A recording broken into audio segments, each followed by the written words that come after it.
이번에 여러분들에게 보여드리려는 영상은요, 이 배치도 작성에 대한 겁니다. 정확하게 하면 배치도 작성이 끝난 다음에 그 배치도 계획안을 말하자면 포토샵으로 가져와서 그걸 터치해서 얼마나 이렇게 생동감 있고 현실감 있게 잘 표현해 주느냐, 그 기법에 대한 거다라고 보시면 되겠어요. 그리고 배치도라는 게 뭡니까? 배치도라는 거는 뭐 건축 계획도 물론이지만 뭐 단지 계획 특별히, 그 다음에 뭐 지구 단위 계획, 그리고 소규모 도시 계획, 모든 종류의 계획의 마스터 플랜을 제시하는 데 있어서 굉장히 핵심적인 도면이에요. 배치도가 있어야지 그 공간이 어떻게 형성되는가, 건물이 어떻게 놓이고 도로가 어떻게 놓이고 동선이 체계가 어떻게 짜이고 이런 것들을 알 수 있다는 얘기야. 근데 이 배치도를 표현하는 방법이요, 좀 애매합니다. 모형으로 표현하기도 좀 그렇고요. 최근에는 이제 3D 모델링을 해오는 분들이 많아요. 단지 계획 배치가 채 마무리 되기도 전에 그 발표를 가보면요, 이미 건물 다 올라가 있고요. 영상을 찍어놨는데 영상에 막 해가 막 비치고 나무가 다 서 있고 사람들이 NPC들이 막 이렇게 걸어다니고 이렇게 막 그런 걸 하는데 보기에는 즐겁죠. 근데 문제는 뭐냐면 그런데도 불구하고 배치 계획 자체를 보면 또 엉망인 경우가 있을 수 있다는 얘기야. 무슨 얘기냐? 배치 계획을 제대로 안 해놓고 시간을 온통 렌더링, 모델링, 애니메이션 만드는 데만 집중하더라는 얘기지. 그래서 이게 좀 부작용이란 부작용이에요. 3D 모델링으로 제출하고 만들고 하는 거에 또 다른 부작용이 뭐냐면요, 할 거 다 해놓고 출력까지 했는데 지금 영상까지 찍어놨는데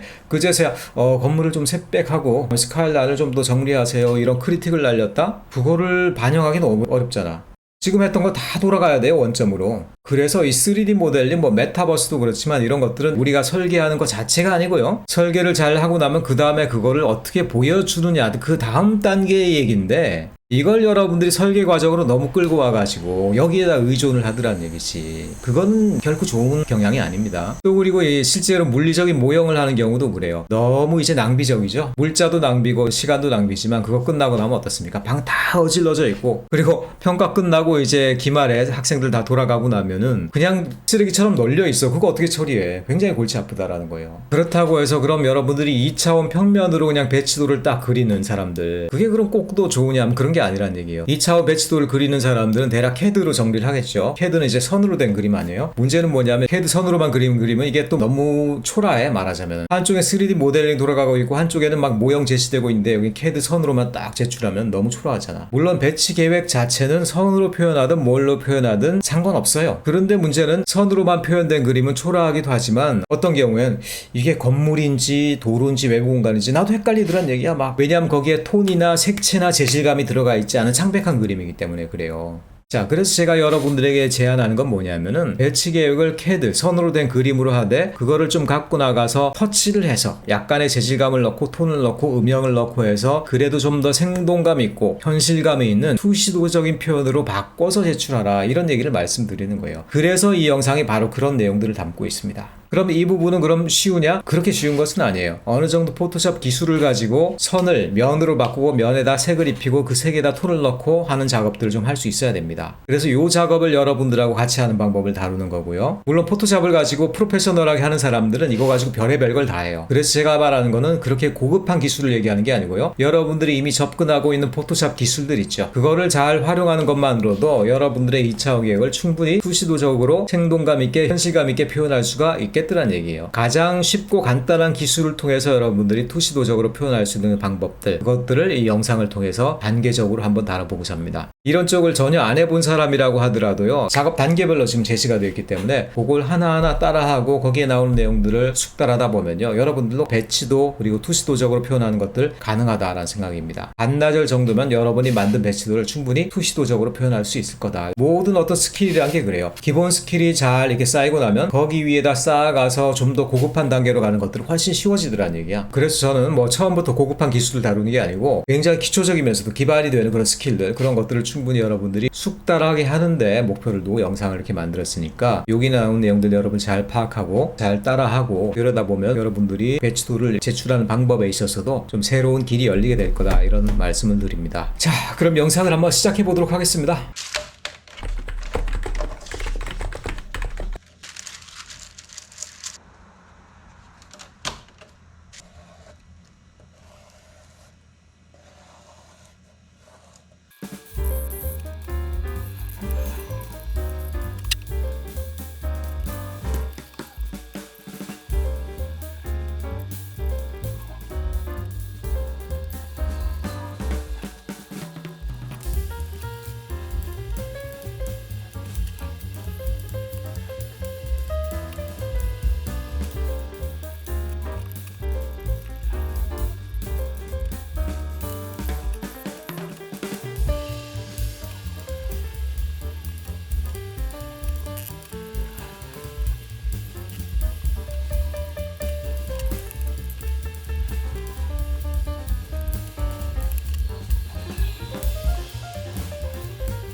이렇게 트레이싱지에다가 대충 계획안을 그려봤고요. 요거를 이렇게 CAD로 가져와서 조금 더 정확하게 그려봤습니다. 자, 그래서 아까 그 본 계획안을 CAD 안에서 스케일 맞춰가지고 선으로 쳐놓은 결과는 이렇습니다. 뭐 선을 다 뭉쳐놓고 보니까 굉장히 복잡해 보이는데 그렇게 복잡한 계획안은 아니에요. 복잡해 보이는 이유는 뭐냐면은 뭐 보행로라든가 물줄기 이런 것들도 다 선으로 들어가 있으니까 그게 거미줄처럼 얽혀서 이제 복잡해 보이는 겁니다. 거기다 또 뭐 주차칸 하나하나를 그리다 보니까 이게 좀 복잡해 보이는데 그렇게 복잡한 계획안은 아니에요. 빨간 거는 이제 건물이고 색깔별로 이제 요소별로 레이어를 좀 달리했습니다. 그래서 레이어를 다 끄고요. 그리고 다시 하나씩 보면은 이게 전체 단지 이제 바운더리고요. 이게 단지 전체의 경계고 여기 이제 들어가는 앞부분에 전면 도로가 되겠고 그 다음에 빨간색이 이제 건물인데 건물 형태가 좀 뭐 복잡하게 돼 있어요. 오버브리지로 연결되고 병원 건물 같은 게요. 저층부하고 또 고층부가 이제 분리가 되는 경우가 많아요. 그러니까 3층까지는 좀 큰데 4층에서부터 7층까지는 다시 또 이렇게 좀 좁아지는 뭐 그런 형태의 건물들이 많잖아요. 계단형으로 되어 있는 건물. 그러다 보니까 이렇게 건물 안에도 건물이 겹쳐 보이는데 여러분들은 설계안에 대해서 생각할 게 아니라 그 설계안을 투시도면으로 이제 표현하는 게 중요하기 때문에 형태만 일단 보면 되겠습니다. 어쨌든 이게 이제 병원 부분의 건물이고요. 병원인데 외래부, 환자들이 오는 부분이고 이쪽은 이제 병동부, 환자들이 입원해 있는 부분. 그리고 여기는 이제 의과대학이나 강의실, 실험실이 들어가는 그런 부분이고 이게 일자형으로 연결되는 식으로 배치를 했어요. 그리고 요 가운데로 뚝 떨어져 나와 있는 요거는 이제 휴게 관련 기능들 그런 것들이 이제 보수변에 있고요. 의생명과학 연구단지 관련된 건물들. 그다음에 이건 장례식장 건물들. 이건 의학대학이나 의생명과학 연구단지 관련 분들이 살고 있는 주거지, 기숙사가 되겠죠, 일종의. 자, 역시 뭐 조닝의 내용이 중요한 건 아니고요. 자, 그다음 그린으로 되어 있는 거는 녹지가 되겠죠, 녹지. 이 병원 부지 앞에 원래는 논농사를 짓는 지역이고 물길이 많이 지나가는데 그 부분을 습지로 해서 이제 친환경, 습지, 호수로부터 물이 흘러가는 그런 녹지로 이제 바꾸게 되어 있는데 그 부분을 이제 녹색으로 표현했고요. 그 다음에 PED, Pedestrian Way. 보행자 도로. 보행자 도로는 도로 따라서 보행자 도로가 다 있죠. 그러니까 보도 말고 녹지라든가 아니면 호수 주변에 보행자만 따로 들어가는 길들이 있죠. 그건 역시 녹색으로 이렇게 표현을 했고요. 내부 도로. 내부 도로가 좀 복잡해지죠, 갑자기. 내부 도로는 별거 없어요. 여기가 주출입구인데 들어가서 한 바퀴 순환하죠, 이렇게. 나오는 부출입구가 있고 또 강변 쪽으로 나오는 부출입구도 있고요. 순환하면서 결국은 이제 전체 조닝을 가운데 녹지 부분과 외곽에 있는 기능부로 이렇게 구분을 한다. 이렇게 되어 있고요. 그다음에 마지막으로 워터, 물공, 수공간을 한번 딱 켜볼까요? 수공간은 이 단지 계획의 패턴, 도로 패턴과는 다르게 또 독립적으로 따로 순환을 하고 있어요. 남쪽으로 이렇게 지나가고 있고 여기가 원래부터 있던 농업수로예요. 농업수로고 이제 빗물 저장구인데 강변의 습지로부터 물을 쭉 흘려서 그게 농업수로로 연결되게 하고 근데 그것만으로는 좀 부족하니까 어메니티를 위해서 단지 내의 중앙부에 와서 일종의 호수공원을 만들고 그게 다시 흘러가서 기존 농업수로랑 연결될 수 있도록 이렇게 수공간을 새로 계획했어요. 그러니까 수공간은 따로 이렇게 이런 순환 관계를 가지고 있는 거죠. 자, 이런 식으로 단지 계획 하나 내에도요 여러 개의 레이어가 복잡하게 얽혀 있어요. 뭐 도로의 순환 또는 뭐 수공간의 순환 여러 가지가 얽혀 있기 때문에 이런 것들을 색깔을 달리하고 레이어를 달리해서 이렇게 표현하는 것들 이건 뭐 투시도 문제가 아니라 CAD를 치는 기본적인 기법의 문제니까 여러분 다 알아서 실제 도면은요 이거보다 훨씬 더 복잡하기가 쉬워요. 굉장히 단순한 겁니다. 이거는. 자, 이게 기숙사 건물이죠. 기숙사 건물 외곽 따라서 이렇게 녹색으로 띠를 쭉 그어놨죠. 모든 건물들은요 여러분 보면은 건물하고 외부 공간 사이에 녹지띠가 쭉 둘러져 있어요. 뭐 녹지를 할 것도 없고 화단이죠, 화단. 화단으로 건물들이 다 분리가 되어 있어요. 근데 기숙사에만 그걸 좀 넣었어요. 이런 게 필요하다라는 것만 보여주려고. 사실 이 병원 건물들로 녹지가, 그러니까 말하자면 화단이 쭉 둘러싸야 되거든요. 이렇게 입구만 빼놓고. 근데 그걸 다 표현하려니까 이제 그림이 너무 복잡해지고 여러분들이 헷갈릴까봐 그것도 일단은 생략을 했습니다. 기숙사 부분만 화단을 시험적으로 그린 거예요. 자, 이렇게 하면 어쨌든 전체 우리가 필요한 마스터 플랜들이 다 CAD상에 그려졌어요. 자, 그 다음 단계는 뭐냐, 그럼. 요 CAD 파일을 이제 우리가 포토샵, 기본적으로 포토샵이죠. 또는 뭐 일러스트레이터에도 일부 이제 우리가 갖고 와 작업할 때가 있긴 있는데 기본적으로 포토샵입니다. 포토샵에 갖고 가선 더 이상 선 작업하지 않도록 여기서 모든 선이 다 표현될 수 있게 하는 게 중요해요. 일단은 그래서 여기서 모든 선을 다 깔끔하게 표현하고 요 선을 이제 그 다음에 포토샵으로 가져가는 그런 단계로 가야 된다는 겁니다. 자, 그럼 그 단계를 한번 가보도록 하겠습니다. 자, 그 다음에 여러분들에게 보여드리는 그림은 전체 계획안을 요 틀에다 넣어놨고요. 박스를 그려놓고 요 박스는 또 프레임이라는 레이어를 별도로 만들었어요. 요 프레임을 한 5개를 만든 다음에 거기다 이름을 붙였어요. 뭐 단지, 경계, 도로, 건물, 녹지, 수공간. 요건 왜 붙였냐면 제 계획안이 주로 요런 덩어리들로 나뉜다라는 거예요. 그러니까 레이어가 요런 내용들을 포함하고 있었죠. 물론 계획안이 복잡한 사람들은 여기다가 뭐 녹지 외에도 보행 공간, 광장 뭐 더 들어갈 수 있겠죠. 근데 저는 최대한 간단하게 마스터 플랜을 그려놨기 때문에 5개 만들어도 분리가 가능했어요. 전체 계획안에 있는 요 선들을 각각의 특성별 덩어리별로 나눠줄 거란 얘기예요. 말하자면 요 그림을 5개로 찢어서 나눈다라는 얘기야. 모든 레이어들이 다 겹쳐서 있으니까 그림이 너무 복잡해요. 여기다 우리가 색칠놀이를 해야 되거든요. 뭐 색칠도 넣고 톤도 넣고 그림자도 넣고 그래야 되는데 요 그림에다가 넣으면은 그리 복잡한 계획이 아닌데도 불구하고 요 그림에다 색깔을 다 넣다 보면 너무 헷갈려. 그래서 여러분들이 따로따로 색칠놀이를 하는 겁니다. 그러기 위해서는 건물은 건물끼리, 녹지는 녹지끼리 따로따로 색칠놀이를 한 다음에 마지막에 다시 겹쳐주면 되겠죠. 여러분 뭐 색칠놀이 해봤겠지만 초등학교 때 선이 간단하고 단순해야지 여러분들이 넣을 수 있지. 초등학교 1학년, 2학년 수준인데 뭐 그림이 밑그림이 너무 복잡하면은 색칠 넣다가 막 헷갈리고 나중에는 그림이 안 나오고 막 그렇죠. 마찬가지 원리예요. 그래서 이 그림을 색깔이나 톤을 넣기 편리하게 일단은 5개로 나눠주겠다는 얘기야.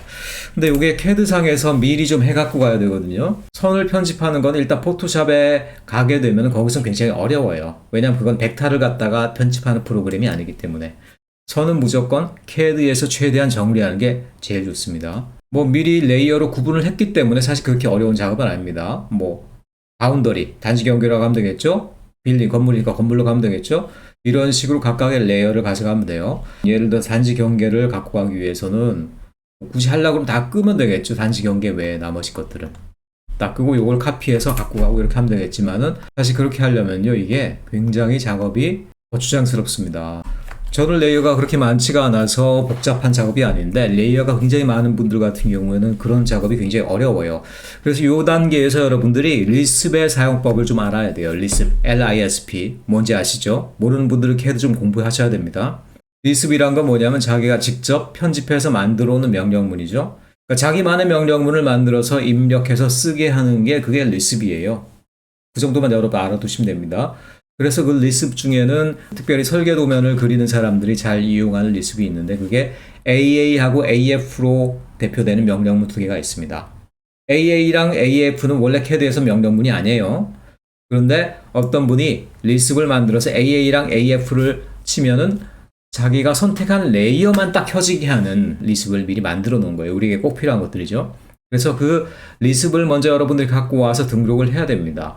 근데 등록을 어떻게 하느냐? 뭐 구글링을 좀 해보세요, 여러분들. 리습 선택한 레이어만 켜기, 선택한 레이어만 켜기 이런 어떤 검색어로 여러분들이 구글 서칭을 해보면은 그 리습이 딱 나와요. 그래서 그 리습은 보통 AA랑 AF로 쓰게 되어 있습니다.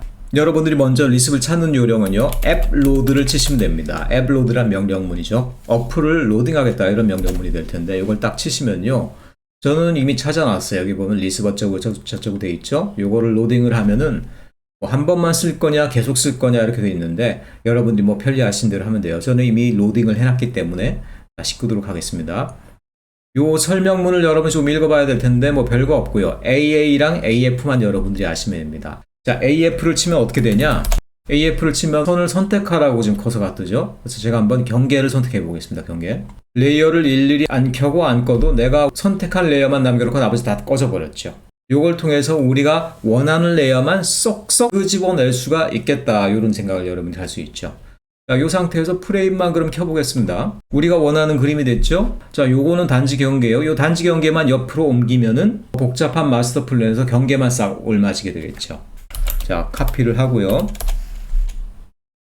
요거를 카피한 다음에 요 모서리를 통해서 여기다가 자, 옮겨줍니다. 단지 경계만 옮겨졌죠? 자, 단지 경계가 옮겨졌으니까 그럼 다시 AA를 칩니다. AA는 모든 레이어를 다시 켜는 리습 명령어예요. 다시 전체 계획이 나왔죠? 자, 조금 확대를 한 다음에 그럼 이제 도로를 좀 갖고 가고 싶다. 도로 이번에는 AF를 친 다음에 도로 오브젝트 중에 아무거나 하나를 이제 선택을 해요. 차량 공간이기 때문에 도로 플러스 뭐 주차장까지 다 표현을 해 놓은 거예요. 자, 이 상태에서 역시 프레임만 살짝 켠 다음에 그 다음에 역시 카피를 해준다. 카피를 하고요. 자, 요 점을 기준으로 해서 도로를 갖고 가도록 하겠습니다. 도로만 옮겨졌죠? 자, 모든 레이어가 켜진다. AA. 자, 도로까지 됐으니까 이제 건물, 녹지, 수공간도 하면 되겠죠? 역시 AF 하시고 건물. 자, 이 단계에서 여러분들이 레이어를 잘 구분해 놓으셨어야지 작업이 됩니다. 레이어가 막 섞여 있으면요, 그 레이어를 선택해도 엉뚱한 게 나오고 막 그래. 이거 왜 이래? 그러지 말고 그건 여러분들이 레이어를 잘못 편집해 놓은 거예요. 저는 제대로 해놨기 때문에 건물만 지금 딱 떴습니다. 이 상태에서 역시 다시 프레임을 딱 켜놓은 다음에 역시 카피를 해서 건물을 다 복사한 다음에 여기서부터 자, 건물로 갖다 보냅니다. 자, 이런 식으로 녹지랑 수공간까지 여러분들이 일단 다 해놓으시는 겁니다. 자, 처음에 우리가 목표했던 대로 전체 계획안을 각각의 구성 성분별로 또는 레이어별로 다 찢어놨어요. 찢어놓을 때 여러분들이 주의해야 될 건 뭐냐면 요 프레임을 왜 넣었겠어요, 우리가? 요 프레임을 넣어서 동일한 위치, 동일한 좌표에다가 요 그림을 배치해야지 나중에 요 그림들을 서로 간에 겹칠 수가 있잖아요. 그렇기 때문에 요 프레임을 똑같은 프레임을 설정해 놓은 겁니다. 프레임 내에서 요게 뭐 경기가 이쪽으로 가거나 도로는 이쪽으로 가거나 이렇게 좌표가 다르면요 나중에 서로 겹치질 못해요. 왼쪽 위에 있는 모서리 요걸 기준으로 다 카피를 했죠. 그래서 상대적인 위치가 요 프레임 내에서 다 똑같다는 얘기예요. 처음에 조금 잘못한 부분이 있는데 경계, 도로, 건물 이런 것들은 괜찮아요. 그런데 이 녹지가 길만 나왔네. 가운데 있는 이 순환도로 안쪽 부분이 다 녹지일 거 아니에요. 그래서 여기 경계가 하나 더 있어야 되는데 도로 안에 별도의 경계를 따로 안 그렸어요. 그러다 보니까 여기 보행자 도로만 지렁이처럼 이렇게 나왔네. 뭐 상관없어요. 어차피 도로하고 녹지를 같이 놓은 다음에 그 안을 이제 파란색으로 녹색으로 칠하면 되는 거기 때문에 뭐 크게 문제는 아닙니다. 수공간도 영역보다는 이렇게 길들이 많이 나와 있죠. 포토샵에서 영역을 다 찾을 수 있는 방법이 있기 때문에 그때 가서 이제 잘 처리를 하면 돼요. 자, 여기까지 됐으면 여러분들이 이제 어떻게 한다? 일단은 CAD에서 여러분들이 만드는 그림 작업은 다 된 겁니다. CAD에서 여러분들이 그리는 선의 작업은 다 된 거예요. 그럼 그 다음은 뭐냐? 우리가 이거를 포토샵 또는 일러스트레이터 색을 넣고 톤을 넣는 그런 프로그램을 이제 가져가야 되는데 그러기 위해서 어떻게 하느냐 그 부분을 우리가 한번 그럼 살펴보도록 합시다. 자, CAD에서 그림을 다 그렸다, 선을 완성시켰다, 계획안이 다 선으로 그려졌다. 그러면은 그 다음 작업으로 CAD 파일을 다른 프로그램에서 쓸 수 있는 파일로 변환하는 작업으로 넘어가게 됩니다. 보통 CAD 파일에서 만드는 작업은 뭘로 저장돼요? 뭐 DWG 파일, 드로잉 파일이라고 그러죠. 또는 DXF 파일 이런 것들로 저장이 되죠. 이런 것들은 다른 프로그램에서 조금 호환이 잘 안 될 수도 있고요. 그 프로그램에서 원활하게 작업이 안 될 수도 있어요. 그래서 포토샵이라든가 다른 프로그램에서도 충분히 인식할 수 있는 파일로 우리가 저장을 해야 됩니다. 그래서 그 파일 보통 우리가 뭘로 만드느냐? EPS 파일이라고 그래요. EPS 파일. 얘는 벡터 선으로만 이루어진 파일이에요. 우리는 지금 선 그림이죠, 순수하게. 그러니까 선만 갖고 가는 거야, 선만. 그리고 선만 갖고 가면 그게 밑그림이 돼서요. 포토샵에서 거기다 그냥 색칠놀이를 하는 겁니다. 별게 아니고. 우리는 색칠놀이의 밑바탕 그림을 만들어야 된다. 그 그림을 뭘로 그리냐? EPS 파일로 그린다는 거죠.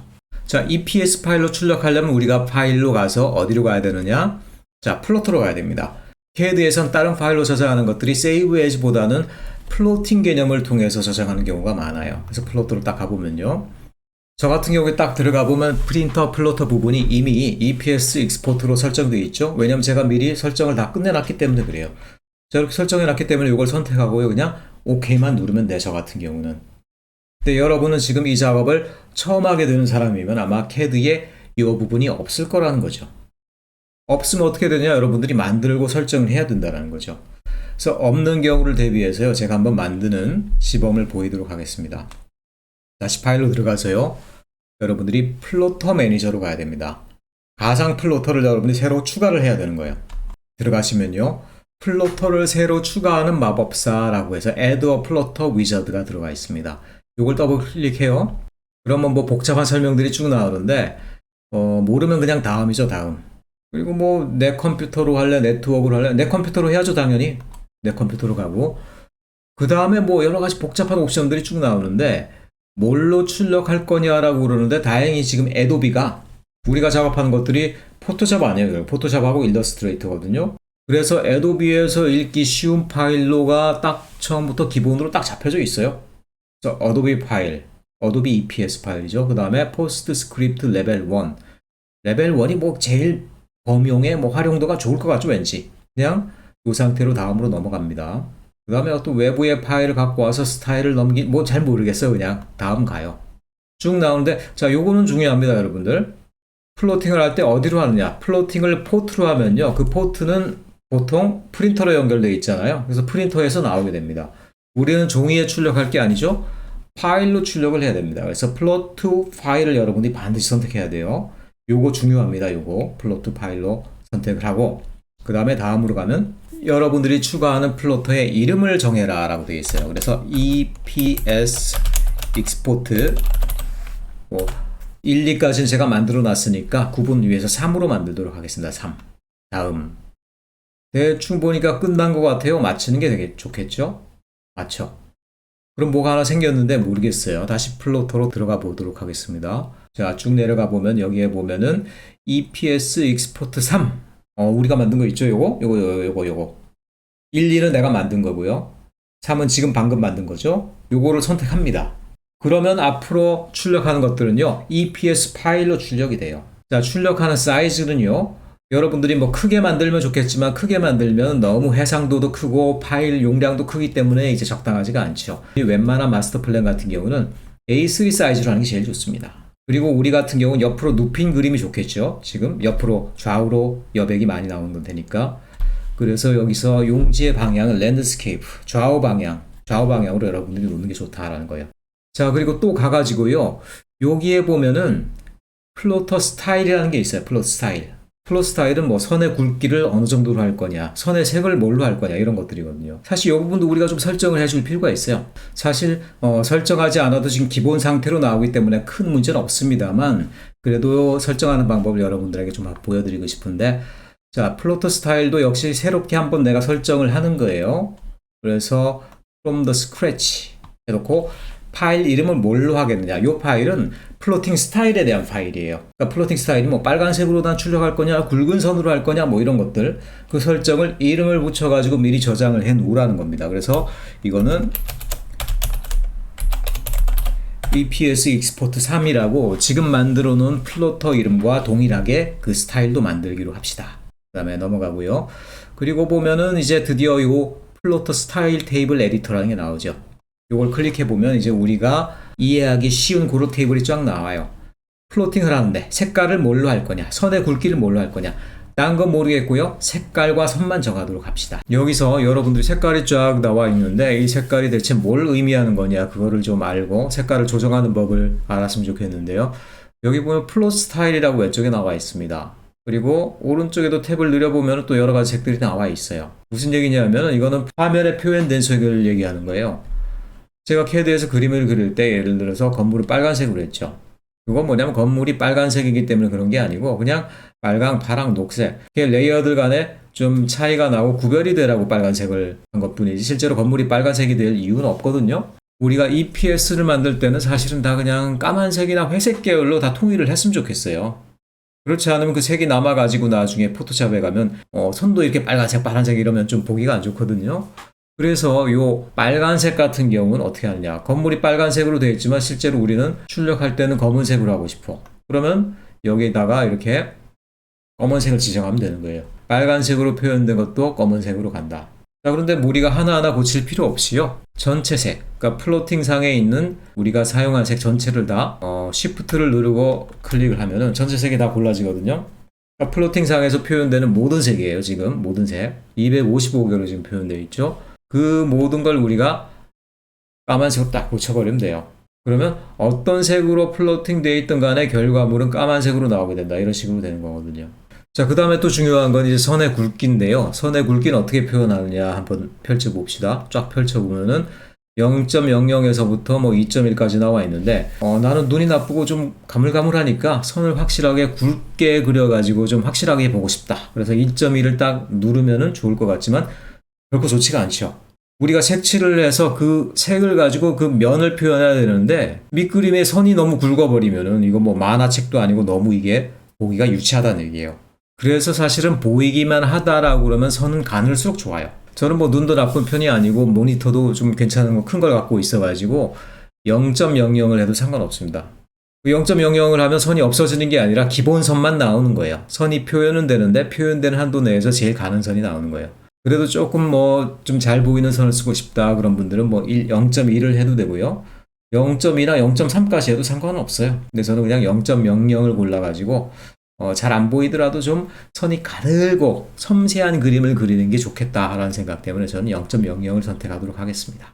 어떤 색으로 표현되어 있는 것들이건 간에 EPS로 출력될 때는 까만색 그리고 0.000의 선으로 표현을 하겠다. 이렇게 저는 정했다라는 거예요. 요거는 우리가 만들어 놓은 색이고요. 실제 출력되는 색과 선의 굵기는 이쪽 오른쪽 탭이다. 그렇게 여러분들이 기억을 해 두시면 되겠습니다. 자, Save and Close를 합니다. 맞춰요?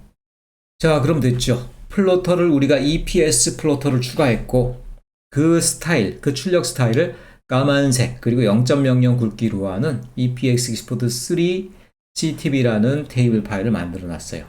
그럼 이제 우리가 출력을 시작합니다. 출력을 시작하는데 이제 조금 헷갈리는 부분이 이 부분일 거예요. 전체를 하나를 출력하면 안 되죠, 우리가. 지금 우리가 하려는 건 뭐냐? 따로따로 출력을 해야 돼요. 따로따로. 요 프레임별로 프레임 크기만큼 따로따로 출력을 해야 돼요. 말하자면 요 프레임 하나하나가 A3 사이즈로 출력되는 겁니다. 요게 하나하나가.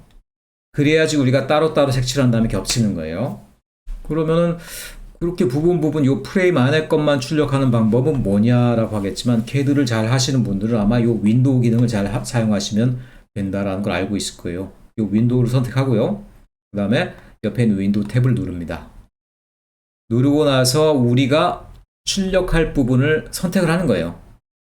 전체 계획은 사실 출력할 필요는 없지만 우리가 참고를 위해서 한번 선택을 해보겠습니다. 자, 요게 모서리에서부터 오른쪽 아래 모서리까지 딱 선택이 됐어요. 그 다음에 프리뷰를 눌러봐요. 아, 됐죠. 아래 선과 오른쪽 선은 왜 안 나오는지 모르겠는데 뭐 그래도 큰 문제는 없는 것 같아요. 전체 계획안이 다 나오는 거 보니까. 자, 이렇게 출력이 된다는 얘기입니다. 이렇게 출력이 된다는 걸 확인했으니까 자, OK. 그래서 처음 거는 전체 계획이라고 출력을 합니다. 단지 경계 여기서부터 여기까지. 그리고 뭐 딴 건 다 똑같으니까 출력. 도로 부분, 건물 부분,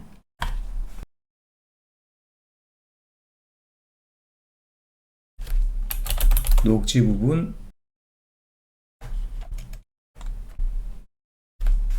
수공간 부분. 자, 파일로 출력이 다 끝났고요. 프린터가 딜딜딜 돌아가고 있는 사람이 있습니까? 그거 잘못 설정한 거예요. 플로터를 실제 물리적 프린터로 여러분 설정해 놓은 거기 때문에 그런 경우 파일 저장 안 되고 종이에 막 출력되는 거거든요. 지금 종이에 출력된 사람들은 이 작업을 다시 한번 수정을 하시기 바랍니다. 한번 건물을 EPS 파일 한번 시험 삼아서 열어보겠습니다. 그럼. 자, 일단 더블 클릭했는데 제 컴퓨터에서는요 AI 일러스트레이터가 얘를 열어주는군요. 자, 그래서 딱 보면은 지금 건물 부분이 파일들이 나오고 있죠. 그래서 원래는 아까 CAD상에서 우리가 빨간색으로 그렸는데 여기서는 까만색으로 선으로 이렇게 깔끔하게 나오고 있어요. 요 선을 가지고 우리가 색칠놀이를 하면 된다라는 거예요. 별거 아닙니다. 그런데 뭔가 조금 이상한 부분도 있긴 있네요. 여기 보니까 여기가 좀 끊어져서 나와요. 왜 이러지?